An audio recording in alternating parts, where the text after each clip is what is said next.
said, this is the month of February. Of course, I didn't have to say that. You knew it already, but we look at we celebrate the Valentine's Day, where we kind of acknowledge one aspect of love, hopefully more than one aspect, but we tend to focus on relationships and those who would like to have or are our Valentines. But it is, I did not do a series throughout this month just because I want to change things up and just focus on this particular Sunday since it's coming up this Thursday. But a question came up at one time that I think is good to address from this perspective, from this point of view. And the question is, I know I need to make some changes in my life, but I'm afraid to make them. How can love help me to overcome fear? One thing we do want to focus on in our spiritual endeavors is practicality. We want to focus on a practical application to the principles that we learn. It's not just a matter of putting things in our head, it's a matter of being able to apply them where we are. So if you have asked this question, I'm sure all of us have, how do we overcome our own fears? How do we step aside and let love or let God work through us in a way that is that we know something's happening, that we know a greater good is unfolding? And so that's what we're going to look at today, a very practical approach. How can love help me to overcome fear? It's one thing to say that we were not given a spirit of fear and to get that in our heads because it's in the Bible, it must be true. But when you are confronted with a situation that you don't know how to handle, you will usually react, or we usually react in fear. There's some level of fear, or maybe worry, or just anxiety of some kind. Fear comes in many shapes and sizes. And it seems that a teaching that appeals to us on one level suddenly goes kind of out the window when we're confronted with something. I've often been asked to read the quotation from Paul, 1 Corinthians 13, about love at a wedding. If I do a wedding and somebody wants this to be read, or they want to read it themselves. And especially the part that says, love is patient, love is kind. It does not envy, it does not boast. It is not proud. It does not dishonor others, and it is not self-seeking. It is not easily angered. It keeps no record of wrongs. Love does not delight in evil, but rejoices with the truth. It always protects, always trusts, always hopes, always perseveres. And it's a beautiful quote. What I've also noticed is the same couples that may want this read in their ceremony, it's not unusual that I will counsel them later on, maybe through a divorce, where if I wanted to, I would ask, where is this love thing that you wanted read at your wedding? And I never would do that, of course. But in that setting, in a wedding setting, everybody is very high tuned into the idea of love and how beautiful it is for people to come together and all of that, and it is a beautiful thing. And so those words of Paul just fit very well into that emotional moment. But the time comes where, when a couple is fighting, keeps no record of wrongs. When couples are at each other's throats, that's all they do. It's just like all the stuff goes out the window, because love is not something you learn how to do. And that's the point I'm trying to make here. And it's true what Paul says, but we often look at love as if it is something we do. Love is not a power we employ, but an aspect of our being we express. We don't try to muster enough love to power our way through obstacles. Instead, we allow love to do its perfect work through us. So what I have discovered is sometimes love's perfect work is divorce. Sometimes it is ending a relationship that maybe we got into for the wrong reasons, or we didn't have the vision that we developed later on. To have things like this read at your wedding is no guarantee that things are going to work out. But that doesn't mean that love is not at work.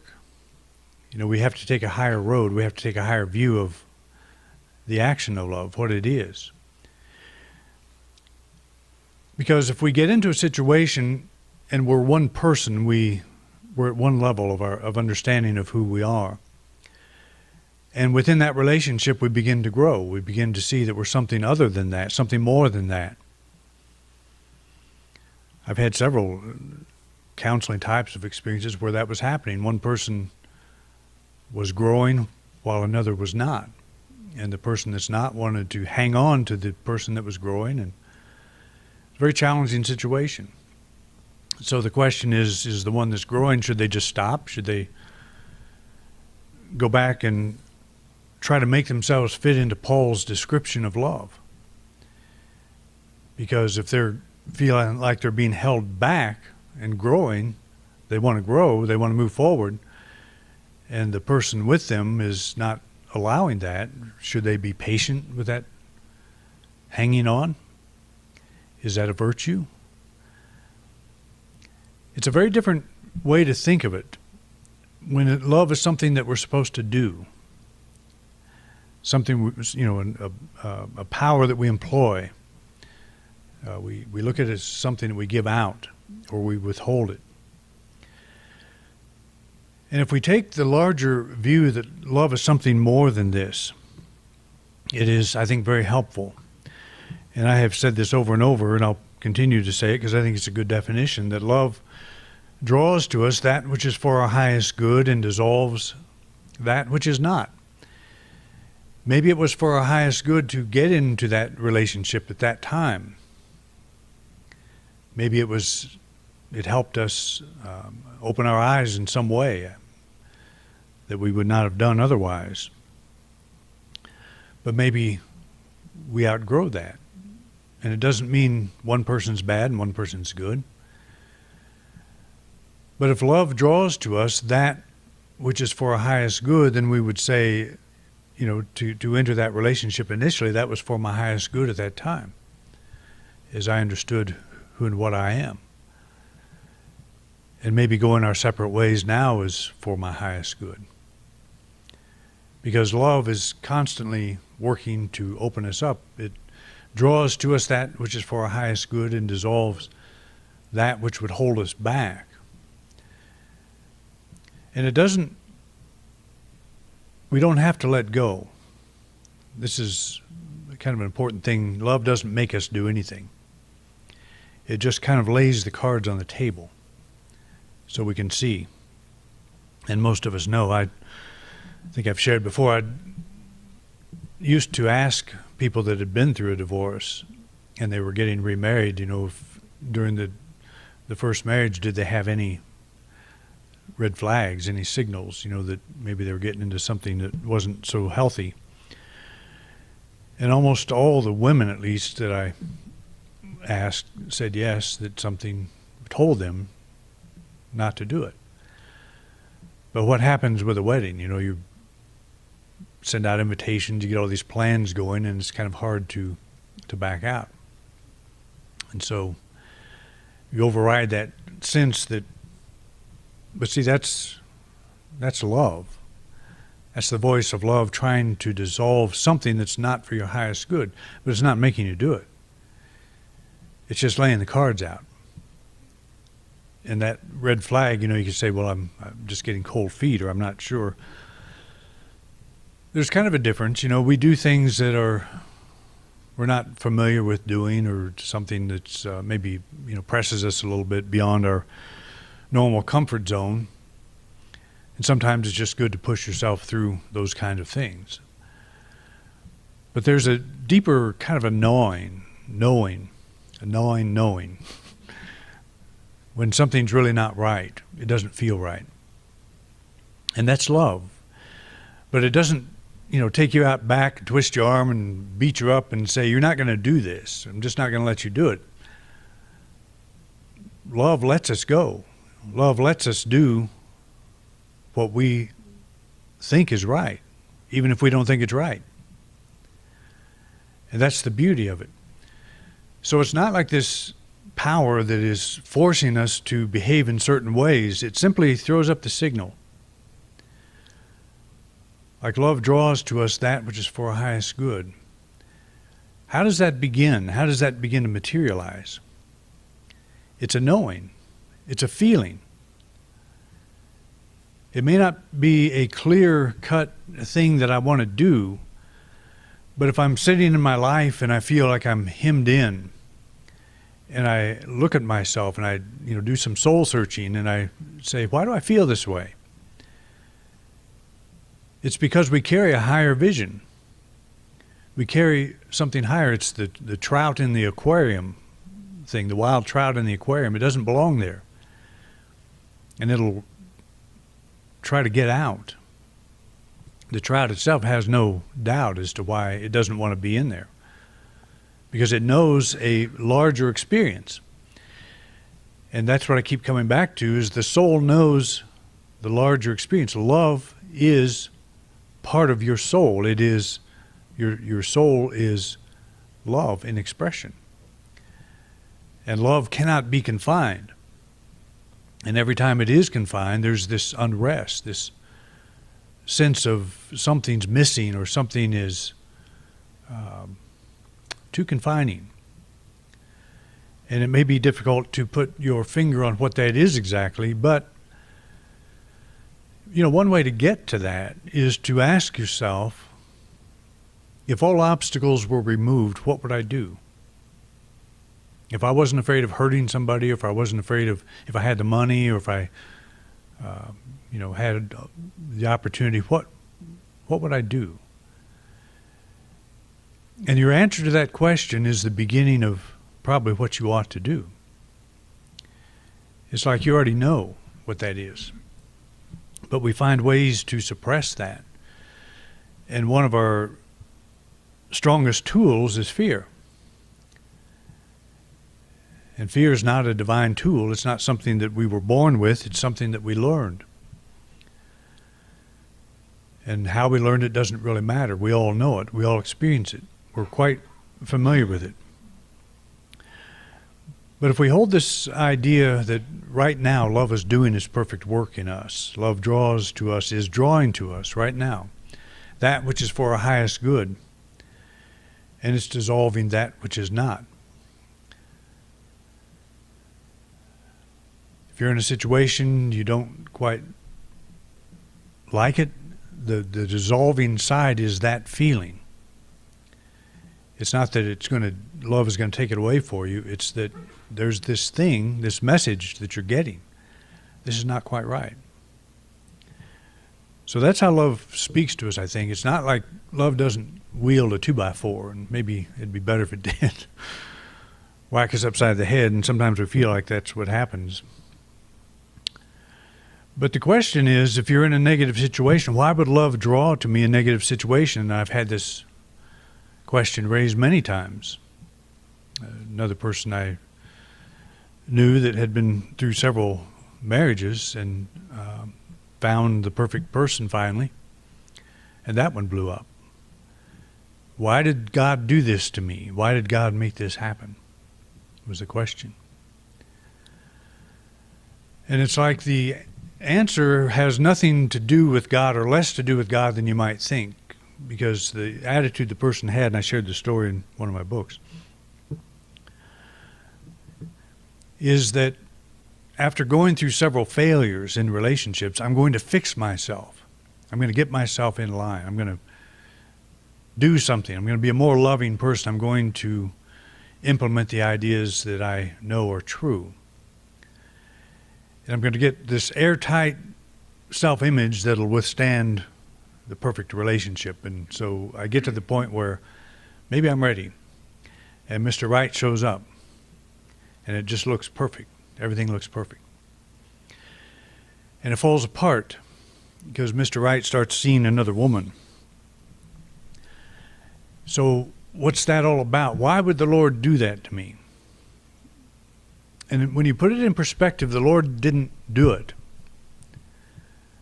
You were trying to, or this, just imagining this character is trying to make this airtight, marriageable personality that would get into a relationship forever, live happily ever after. They were doing the work. They were making themselves the more loving person. They were trying to perfect themselves. That's the work of the self-image. It's not the work of love as I'm talking about it here.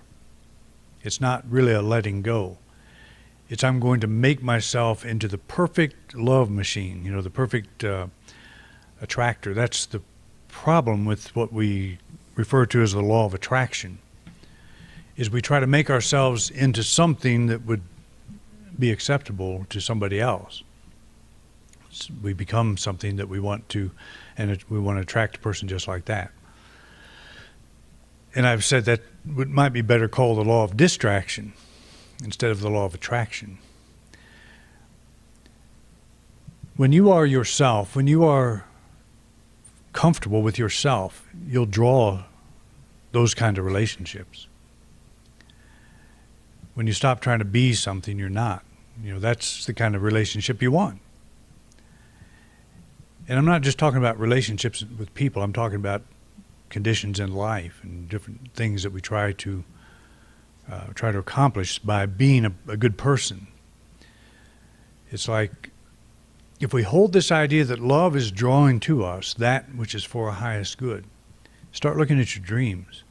Start looking at your aspirations.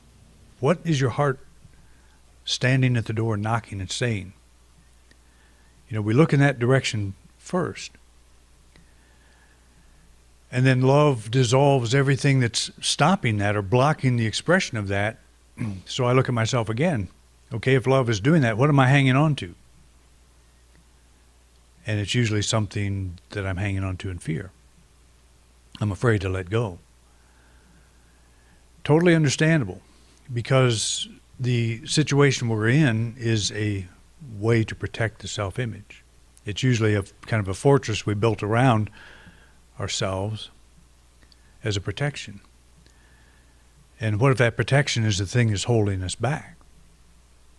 We're not so quick to let it go. So we think, is there another way I can get around this without letting go of the thing I fear most? Job said, the thing I fear most has come upon me, and I have said it had to. If the thing you fear most doesn't come upon you, you'll never deal with it. Love can't dissolve it. Letting it go is the fearful thing. Is there life on the other side of letting it go? And that's what we don't know. That's why there's such a negative thought around the idea of death. We see it as such a negative thing, death. What's on the other side? We don't really know. So we fear it. We do everything we can to not allow it to happen. But that's true in relationships. It's the whole death and resurrection of Jesus. It showed him walking through that. I don't think it would be accurate to say fearlessly, because he had that night in Gethsemane where he prayed 3 times for this cup to be removed. Who wouldn't?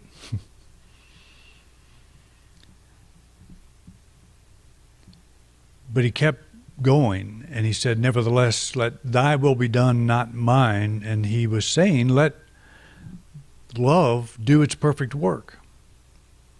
And if you just take the story, at face value, he became something more than he was before the crucifixion. It's like he died to the man and was raised to the Christ, to that highest level of being. That's what the story represents. It's the seed falling into the ground is one thing, a limited thing you hold in your hand, to something that becomes much more.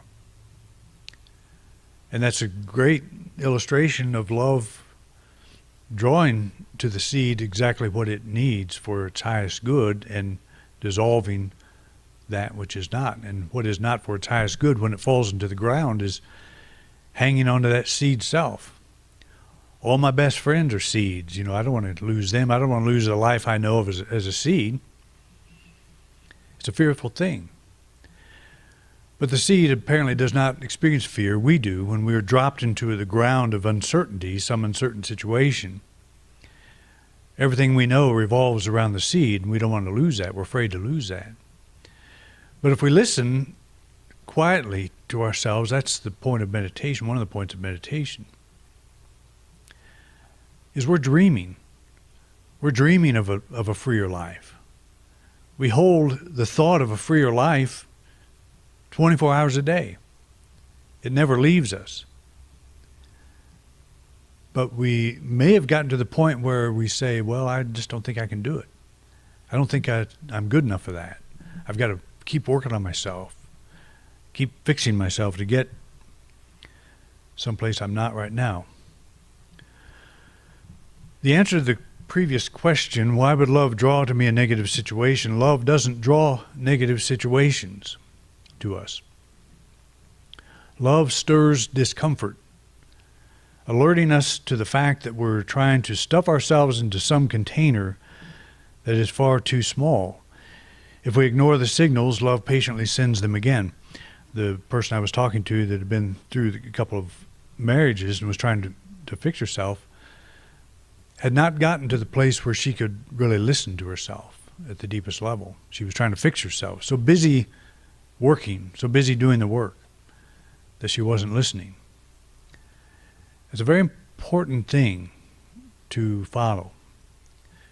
Even when it doesn't look like you're going to succeed, when it looks like it'll lead to nothing. It's important to know what you want, to know what your heart is telling you, to know what is moving in you. We desire more because we are more. But are we listening to the more? Are we responding to the more? Are we making decisions based on the more? Sometimes we do, sometimes we don't. But a lot of times we don't. But love doesn't draw negative situations to us. We are self-defined in such a restrictive way that things happen that we don't know how to handle.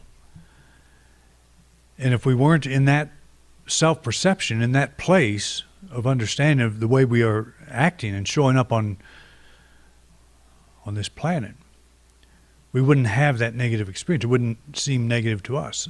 What can be very negative to you may not be a problem at all to somebody else, because they're coming from a totally different place. So what we call a negative or bad situation, that's not universal. It doesn't mean it's bad for everybody. The challenge that we're having is that it looks like it's larger than my ability to handle.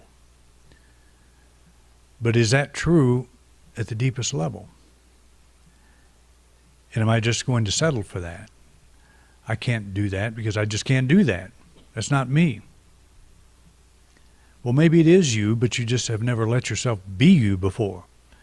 Maybe you're trying to be that thing you created so hard that you don't let yourself go beyond that. So love, what looks like maybe negative, is just kind of a red flag saying, why did this woman's husband decide didn't want to be in the marriage anymore? It wasn't something God did. She was probably so blind by her thought that I have fixed myself and I can do this job that she couldn't see some of the behavior that maybe he was displaying. And that is not too uncommon in relationships. We fix ourselves up and make ourselves look one way to attract a relationship, and then we become something else once we get into it. And that's not necessarily such a bad thing. Well, it is a bad thing. It'd be like convincing an employer how wonderful a person you are just so you can get the benefits and, move into the job and get the paycheck and, you stop working. Maybe you've had the job 10 years and you worked one day of those 10 years and just repeat the same stuff for the whole 10 years because you're not really putting yourself into it. We do this kind of thing all the time, and we know when we're doing it. That's how love talks to us. We know when we're doing it. Nobody has to tell us. We think we're kidding the whole world. Maybe we are. Maybe they all think we're being honest. But we know when we're not. And that's the important dialogue to have and to listen to. It's not what the world's saying, it's what we're saying. Love stirs discomfort, alerting us to the fact that we're trying to stuff ourselves into some container that is far too small, and that's what this woman was doing. It was a self-made container. See, the object in life is not to meet somebody and marry him. You do know that, don't you? It's to be yourself. That's why you came here, to be yourself.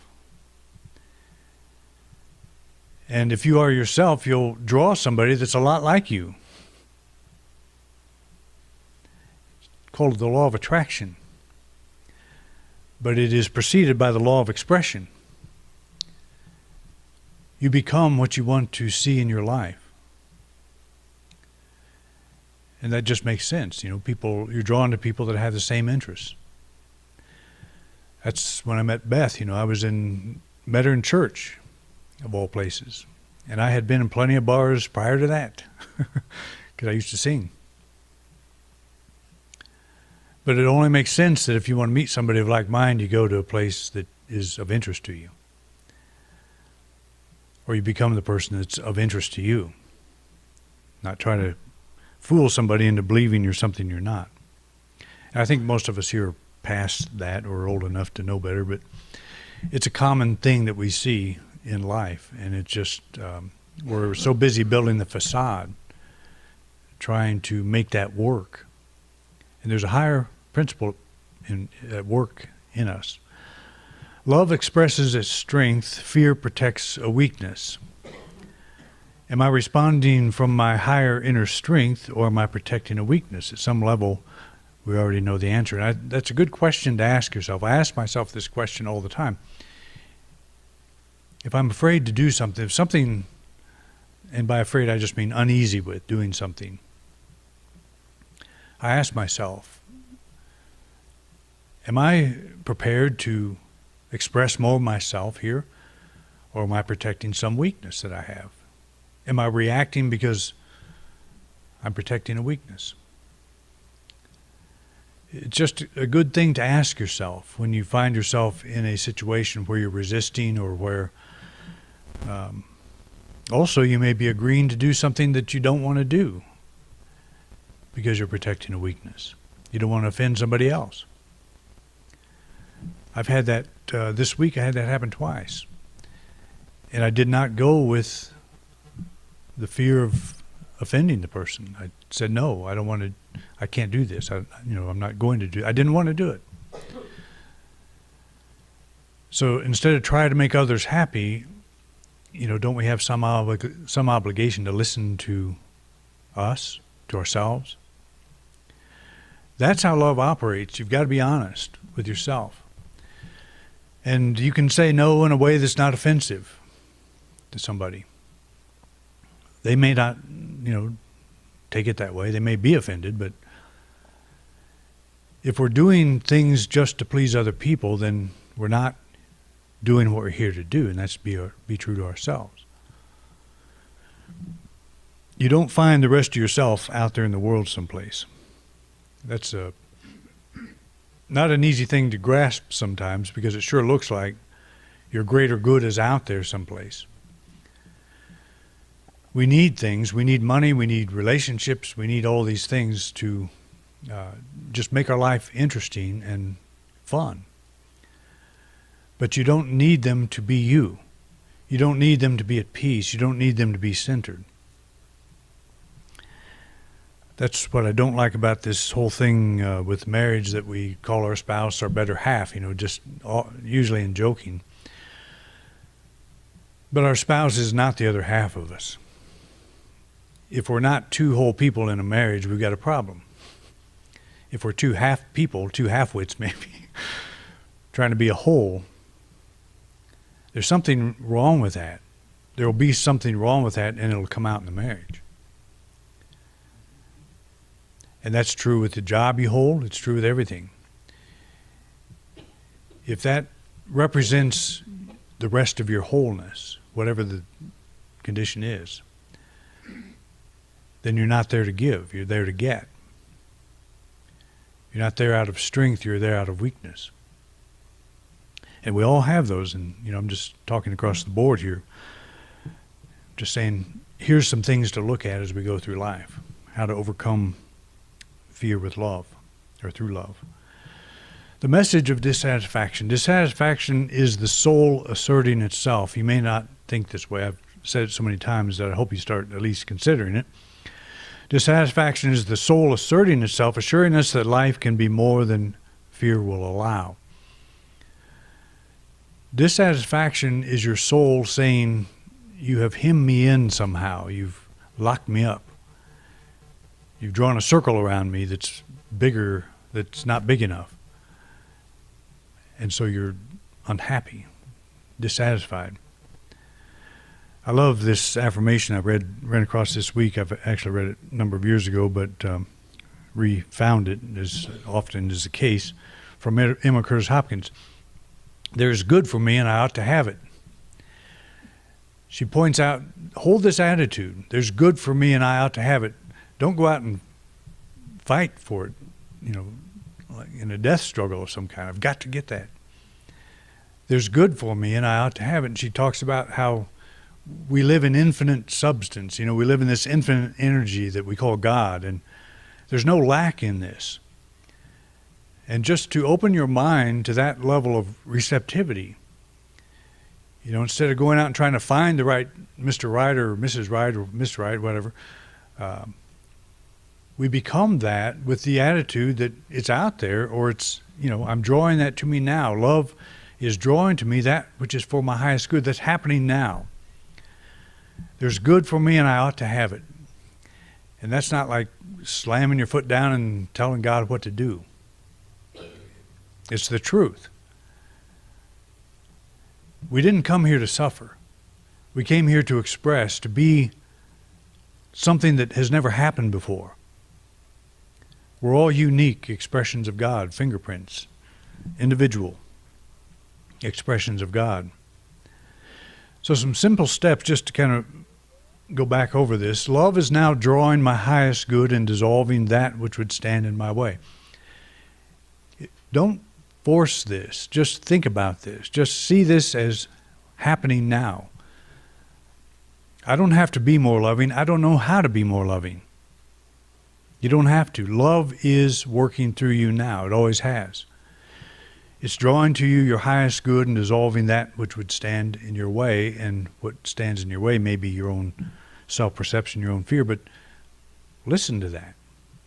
Look what comes up when you say something like this.